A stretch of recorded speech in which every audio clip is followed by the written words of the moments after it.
جیسے ہی حمزہ نے جادوئی تلوار کو چھوا، ایک آواز گونجی، آخری آزمائش کے لیے تیار ہو؟ ایک سرسبز وادی میں حمزہ اپنے دادا کی پرانی لائبریری میں ایک چمکتی ہوئی جادوئی تلوار دریافت کرتا ہے۔ جیسے ہی وہ تلوار کو پکڑتا ہے، اس سے سنہری روشنی نکلتی ہے۔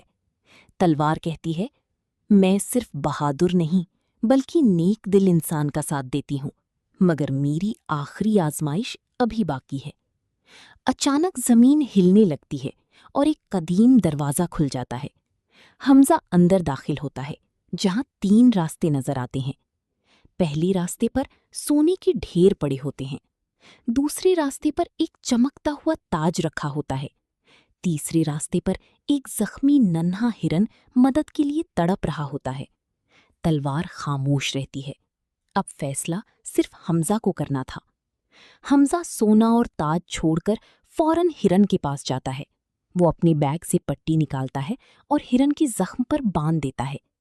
اچانک پورا غار سنہری روشنی سے جگمگا اٹھتا ہے۔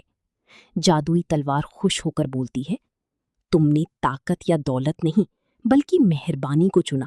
یہی میری آخری آزمائش تھی۔ تلوار پہلے سے زیادہ روشن ہو جاتی ہے، مگر اس کی طاقت صرف نیک کاموں کے لیے رہ جاتی ہے۔ حمزہ مسکراتے ہوئے تلوار کو واپس اس کی مقدس مقام پر رکھ دیتا ہے، تاکہ اگلا سچا اور رحم دل بچہ بھی ایک دن اس آزمائش کا حصہ بن سکے۔ سبق: حقیقی طاقت دوسروں کی مدد، رحم دلی اور اچھے فیصلوں میں ہوتی ہے، نہ کہ دولت۔ اگر میری جادوئی مہم پسند آئی تو لائک، شیئر اور سبسکرائب کرنا مت بھولنا۔